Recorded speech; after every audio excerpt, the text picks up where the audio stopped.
Yebo, i-15 sika-December 2025 sezedlulile. Usuku lolu obekukhulunywa ngalo isikhathi eside silokhu kwaphuma i-post ikhishwa uKhuzani more than 3 months ago. Kuze kwafika-ke ekuthenini-ke abantu behlangane esigcawini. Bekubukeka engathi izulu lifuna ukuna limoshe-ke umcimbi omuhle kangaka. Plus nendawo phela iyimpi leyana ayimile nakahle kodwa-ke gcine ilanga liphuma libalela.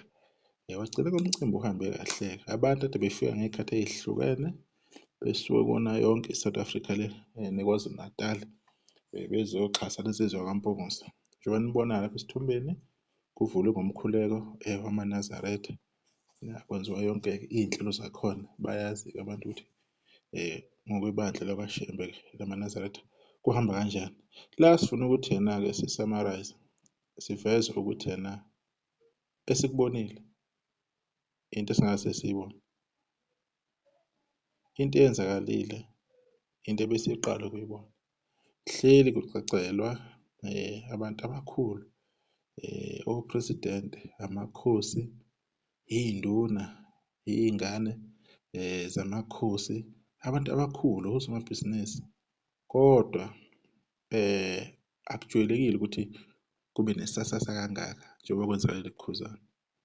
Abantu umusa abamenzela wona uKhuzani bemphekisa eshadela umakoti omuhle kangaka ukaMathenjwa waseManyiseni ngwavuma intokazi le ewunkosikazi kaKhuzani.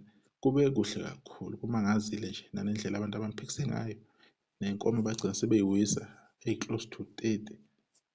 Usungabona ukuthi ena abantu kade ngey'mpethu zendlovu. Ngabe zimpethu abe iy'ntuthwane zendlovu angisazi ukuthi isisho lesisho kanjani.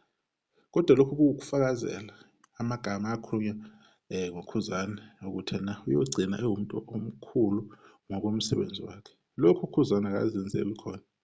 Lokhu uKhuzani akuyona i-choice yakhe. Yinto ade isadelwe abantu. Uma nizonda uKhuzani nisuke nizonda ini i-plan kaNkulunkulu. Nisuke nizonda icebo ley'talo zakhe ebeyifuna abe lento ayiyona namhlanje. Nisuke nidelela isiphiwo azalwa naso ukuthi ngesikhathi esiwukuthi uyophila kanje, uyohamba kanje, impilo yakhe iyobe ifike kulesi sigaba lesi. Njengoba bephelelisa ukuthi yena sekulungele ukuthi abe umnumzane ngokuphelele. Yinto le isigaba esiwahlulayo amadoda amaningi including nami. Sizinsizwa zakwethu siyahluleka ukuthi sihloniphe imizi yamadoda eyakhile. Iy'ngane lezi sihlala nazo isikhathi eside singaveli futhi ukuzoxolisa sichaze ukuthi sihloseni ngazo. Kodwa-ke ukhuba njengomuntu omunye oyi-leader emphakathini ngakubo ngoba ungabanye phela abantu abakhulu ngokwesigaba abantu asebembeke kusona. Useyi-leader, usengumholi.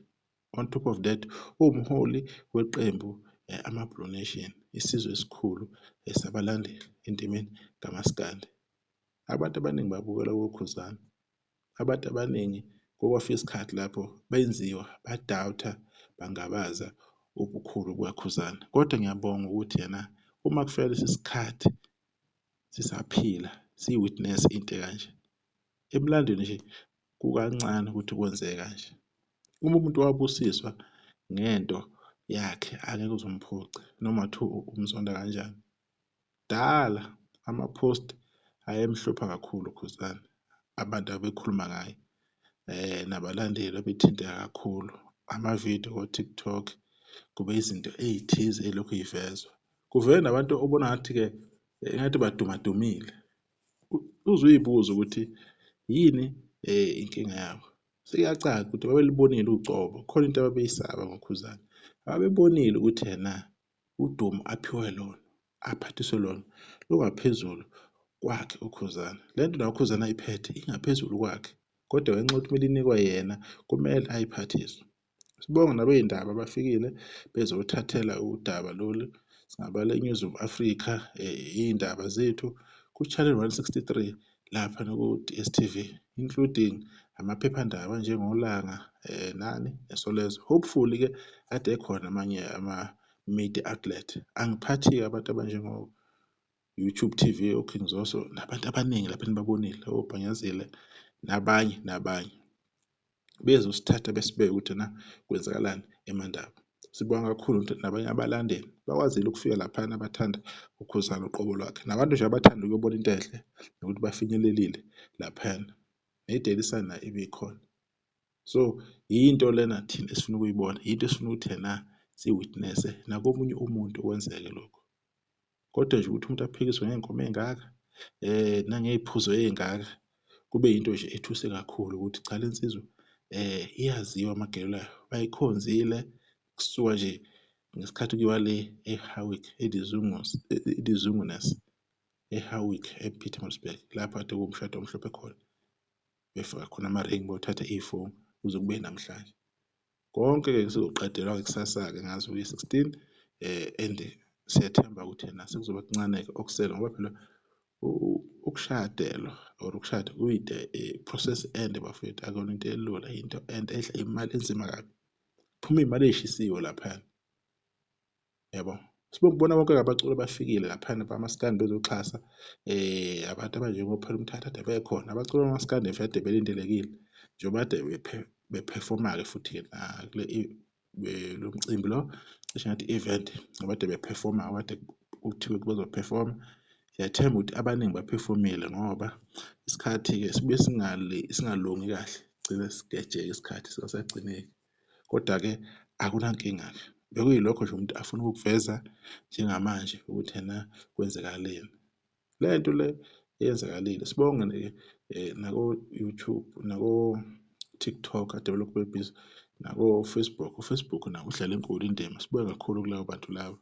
Ngizohlale ngisho le nto, abantu maybe abaze banganaka le nto, maybe umuntu oyeqinisile ukuthi a bad publicity is a good publicity. Umuntu uma ethi udicela phansi igama lakho usuke ekufaka kubantu ngey'ndlela ey'phansi, usuke ekumakethe futhi akubi kubi 100%, maybe u-50 ngaba mubi, u-50 ngaba kuhle ukuthi yena at least uyavela kubantu, uyavelela. Lo muntu ade engakwazi ugcine sey'buza ukuthi ubani lo muntu lo, yabona, why kukhulunywa ngaye kanje. So sibonge nje ukuthi yena-ke umcimbi-ke uhambe kahle kakhulu, kufike nabantu abanjengobaba uZuma nakhona uMsholozi, abantu abanjengamameya, amakhosi, ogogo, omkhulu, intsha, iy'nsizwa, iy'ntombi, iy'ntokazi, konke nje ukuhlukana kwazo. Iyona nto nje ejabulisa kakhulu le esiyibonile. Yinto futhi esifisa ukuyibona nakomunye umuntu la yenzeka emculweni, kungagcini la le nto ibe yi-trend.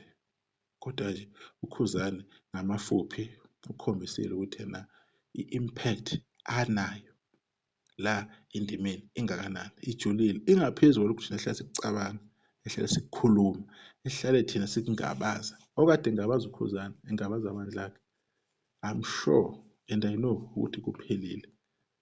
And futhi ubade kuyi-Sunday uKhuzani kunama-awards, can you imagine waphinde wathola futhi another award phezu kwama-awards ayewatholile overseas, andisa umlando wakhe emculweni. Lo nyaka ube eminye iminyaka emihle kakhulu uKhuzani, angazi uKhuzani imuphi unyaka owamphatha njengalo ukudlula lo awina khona amantshontsho awu-3 ngesikhathi esiyi-1 nakho ezeyobonga laphana kuphi e-workshop. So ividiyo-ke yami ngizothanda ukuyibamba la ukuthi nje sibongise ukuthi umcimbi uhambe kahle kakhulu, ube yimpumelele. Sekuqhuma no-cricket laphana kunjeyaya. Sibonge kakhulu ithuba sesodibana okuzayo-ke sesizokhuluma-ke ngomunye-ke umsebenzi, maybe-ke amavidiyo-ke siwaveza-ke athize-ke ngawo-ke udwendwe kade lwenza khona phela eMandaba oluluhle kakhulu. Sibone nobuhle iy'ntaba zaseNkandla ukuthi nazo zinhle kanjani, zihlaza cwe njengoba nje kuyihlobo. Isakahle sesodibana okuzayo, sibonge-ke kwinkosazana laphana-ke esiwunkosikazi kaKhuzani kwaMathenjwa le eManyiseni eNgwavuma. Nisale kahle.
Umshado alonitshele